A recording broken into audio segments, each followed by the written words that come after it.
Joining us is our resident film critic, Michael Snyder. These are the movies he'll be talking about: Eye in the Sky, Loving, Hidden Figures, Zootopia, Jackie, and Pablo Neruda. Tell me about Eye in the Sky. Well, let's preface all this by saying these are six films from 2016 that I think are worthy and important and the people should seek out and watch for a variety of reasons. Not a best of list. It's not anything of that nature. Let's put this in context, But Eye in the Sky came out much earlier in 2016.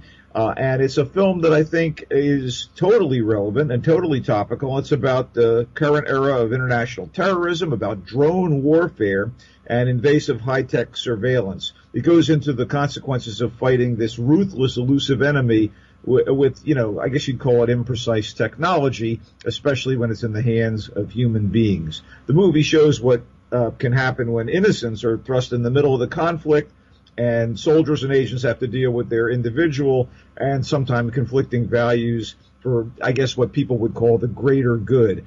Helen Mirren is the star, and she's so elegant and beautiful and sexy, but here she plays a no-nonsense British Army colonel who's using an American drone in conjunction with the U.S. military to finally find this longtime nemesis that she has, a UK citizen who joined a Kenyan terrorist organization.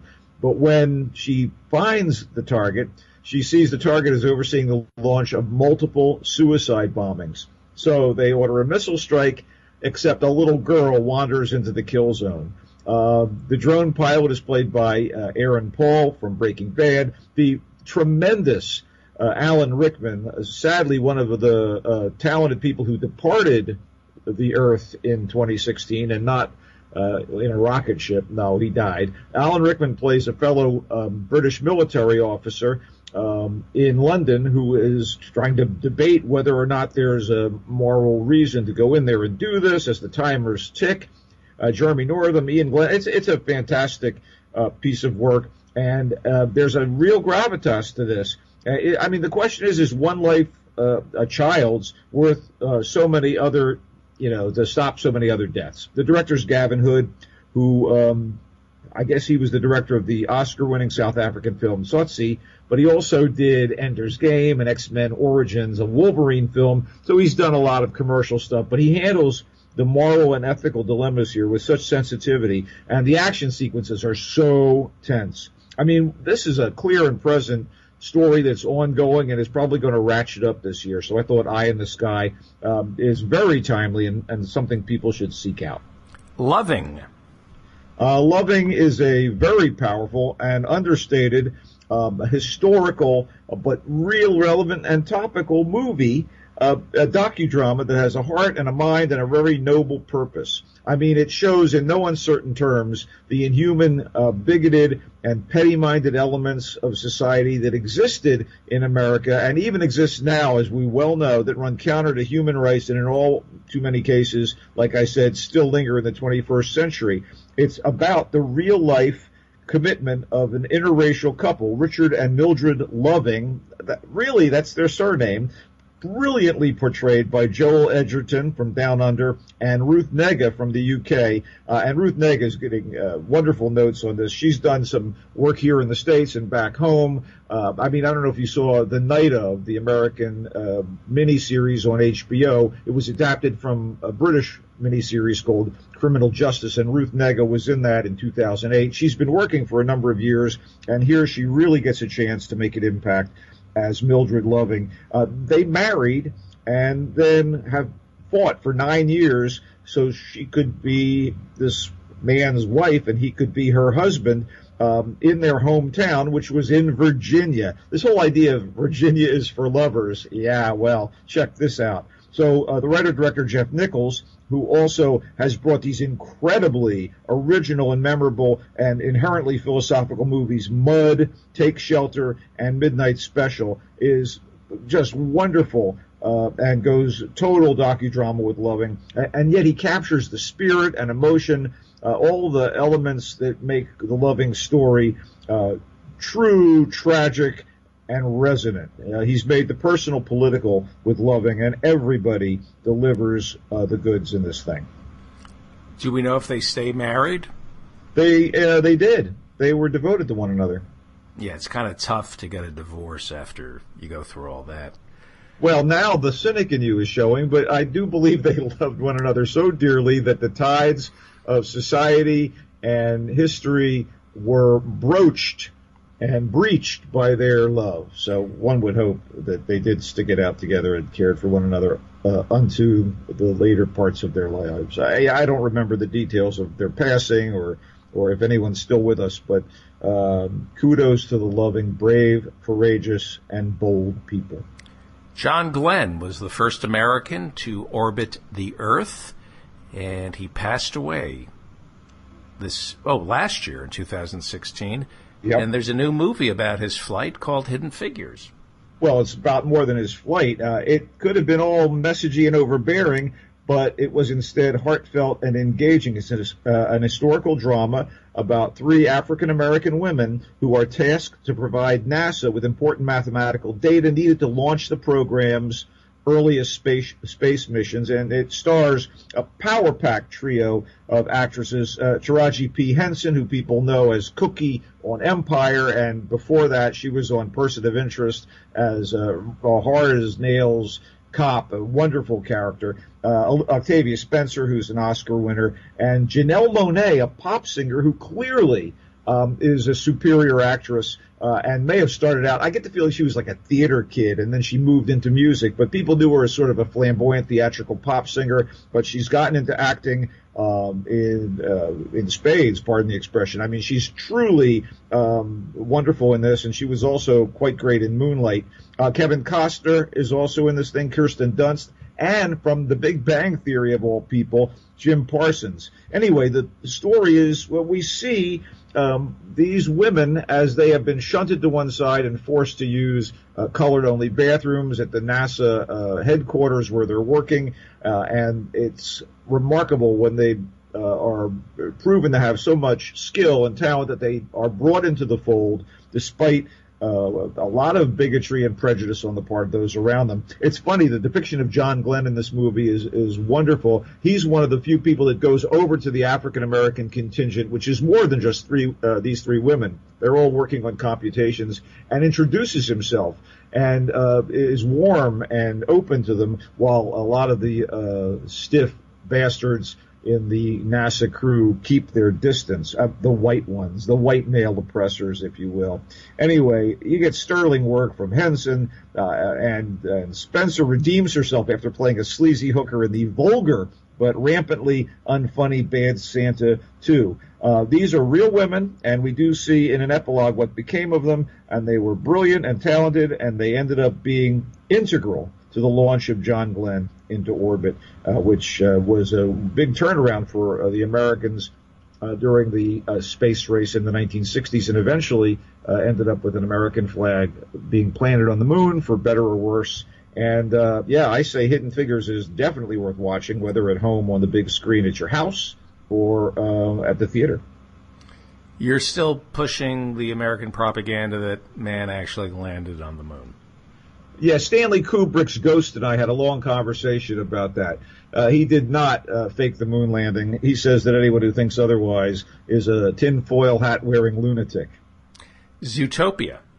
Well, here's an interesting case where an animated movie has the kind of depth and metatext to tell us something about our society in very clear and cogent ways. It's a renaissance at Disney animation when Zootopia and the more recent Moana. Let's not confuse the star of a Disney cartoon with a wonderful singer and actress. But in any regard, Zootopia was earlier in the year, and Moana was later, but Zootopia is the one with the real richness and depth. It's fast-moving, it's funny, beautifully animated, and the message gets a little mixed here and there, but the movie presumes a world like ours, only where generally civilized anthropomorphic animals coexist, species by species, in both urban and rural areas. And in fact, there are these kind of, I won't call them ghettos, but neighborhoods where certain animals tend to flock. So there's that going on here. Anyway, there are various different sectors in the big city of Zootopia with different climates and citizen species. They're habitats, if you will, more than neighborhoods. And even though there's a lot of intermingling, especially at the city center, and a centralized civic government and dedicated police force, they really have a tough time getting along in places. So the cops are the biggest, baddest mammals until an earnest young rabbit named Judy Hopps decides she's going to be the first fluffy little bunny on the police force. So she's dealing with political corruption and a serious crime wave, and even worse, she's derided by her colleagues on the force as a lightweight. So she ends up teaming with a sort of a snitch, if you will, a con artist, a fox, natural enemy to rabbits, even in Zootopia, to try to solve the case of police corruption and government corruption. The idea of these creatures goes far beyond the concept of predator and prey, and it goes into the idea of maturing out of their natural instinct to mistrust one another and get along. And that's at the heart of the movie, and hey, what a wonderful subtext. What's right on top? Well, let's not call it a subtext. Anyway, this computer animated movie from Disney, post-Pixar, is almost up there with all the very best Pixar Disney movies like Inside Out. And it's better than some of the more recent films that Pixar's done, like The Good Dinosaur. So, good going, Disney. This movie, Zootopia, is really worth people watching. The whole family will get a kick out of this thing, and if it's not available on video already, it should be. And Jackie, is this about a comedian? Oh, yeah, Jackie Rogers Jr., starring the wonderful Martin Short as the... Oh, no, that's not it. Excuse me. Jackie is a movie that offers Natalie Portman a virtual sure shot as a Best Actress nominee at the Oscars. She truly delivers the goods here as Jacqueline Kennedy in what I believe is a fresh take on this very, very familiar and tragic piece of American history. And again, it's pretty damned relevant today to see Jackie Kennedy in the 60s when the concept of the so-called best and brightest running the U.S. executive branch, embodied in the 60s by John Kennedy and his wife Jacqueline, is now deemed quaint or outmoded. I mean, the role of president and first lady are about to be assumed by what appears to be the antithesis to JFK and his highly educated, articulate, stylish, and classy wife. We'll say no more about that for the moment. But anyway, Portman portrays Jacqueline Kennedy right before, during, and after her husband was shot in 1963. And Natalie Portman was the same age as Jackie was when her husband was shot, around 34. So this is a pretty good combo of actress and role. It's directed by the Chilean filmmaker Pablo Larraín, who did the wonderful, also recent biopic, Neruda, about the poet from Chile, Pablo Neruda, and also the great political thriller No, which was about the campaign to take down Chile's military dictator Augusto Pinochet in 1988. This guy is wonderful. Pablo Larraín makes wonderful films. His work is artistically bold and so far politically themed, and Portman is great in this thing. It's truly a heartbreaker, and some of the casting is top drawer, starting with Portman as Jacqueline Bouvier Kennedy. Even though he's a good actor, Peter Sarsgaard did not convince me that he was Robert Kennedy. On the other hand, I'll be frank with you, it's really remarkable to see John Carroll Lynch as Lyndon Johnson and Beth Grant as Lady Bird. They nailed it. And there's also a good turn by Greta Gerwig as Nancy Tuckerman, who was Jackie's best friend. So for the most part, this thing is first rate. And one of the interesting conceits about the film is her conversations, which are from transcripts in large part, are instigated by a journalist, unnamed, who comes to interview her in Hyannisport after the assassination of Kennedy. Billy Crudup plays the journalist, and he's quite good. There's also supporting work by Richard E. Grant and John Hurt, the great John Hurt, who plays a priest and confessor to Jackie. And thumbs up for this, all of my thumbs, because I believe it's a terrific piece of docudrama, and of course plenty of biography instilled there as well. All one of your thumbs. All of my thumbs, yes. All one of them. We won't talk about your gambling problem. Pablo Neruda. Tell me about the movie Pablo Neruda. Well, it's not the title. It's called Neruda, and this is, again, another biopic from the Chilean director Pablo Larraín, and it's not going to get the justifiable attention that he's getting for Jackie, but it's a fine piece of movie making that should get attention in the foreign film category when award season hits its height. It's about the politically charged hunt for this Nobel Prize-winning Chilean poet and politician, Pablo Neruda, in the 40s, when he was a fugitive in his own country, Chile, because of his membership in the Communist Party, and also his rabble-rousing. It's not faithful to the facts like Jackie, where Larraín used transcripts and recreations. At one point in Jackie, he actually reshoots Jacqueline Kennedy's CBS broadcast, a tour of the White House, which had never been done before in any medium. And here he's talking about Neruda as through a mixture of biographical notes and fictional contrivance from the point of view of an investigator who's leading the search to find and maybe censor and jail Neruda despite the poet's popularity. The investigator is kind of conflicted because he admires Neruda's art and skill, and he's played by maybe the only familiar face in this cast, who would be the marvelous Mexican leading man, Gael Garcia Bernal, who is best known as the star of Amazon's Mozart in the Jungle on streaming TV, a show I can't recommend high enough, and also many renowned Spanish-language movies, including Larraín's feature No. It's a pretty wonderful film, and very unconventional in how it tells its story about Neruda. Again, I think this guy, Larraín is one hell of a director, a fantastic director, and great stuff. I think you might be able to see this on Netflix sooner or later, but no matter what, I think Neruda and Jackie show the director Pablo Larraín to be a force in filmmaking. And again, all 6 of these films are movies that I thought were important, that were released in 2016 and deserve your attention. Well, you'll come back. We'll talk Golden Globes and Oscars and all the sort of nonsense. How do people reach you and follow you? Oh, they can go to Twitter and check me out at Culture Blaster on Twitter. That's one word, Culture Blaster. They can go to the Facebook Michael Snyder's Culture Blast page and hear my online reviews from Roku, my stuff with you and our friend Mark Thompson, and also read articles I've written in the Marina Times, which you can also get to via marinatimes.com. And there's stuff about movies from 2016 that fell through the cracks that people should see, whether they were entertainment or significant. That's currently available there. And I guess that's it until we meet up again, buddy. Thank you, Michael. You're welcome. That's our show. Thank you, Colleen Worthman. Thank you, Michael Snyder. Go see those movies. Go to davidfeldmanshow.com.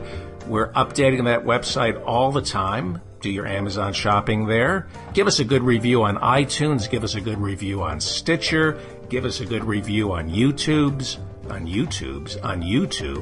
We have a YouTube channel, so check it out, David Feldman Show on YouTube, and give us a thumbs up. Subscribe to that channel. Subscribe to us on iTunes. Give us a good review on iTunes. Give us a good review on Stitcher. Well, I'm talking about reviews because we just had Michael Snyder. $5 a month, you get access to all our premium content. What else do I want you to do? Give to Planned Parenthood and St. Jude's and the ACLU. From the show Briz Studios in downtown Manhattan, that'll do it for us.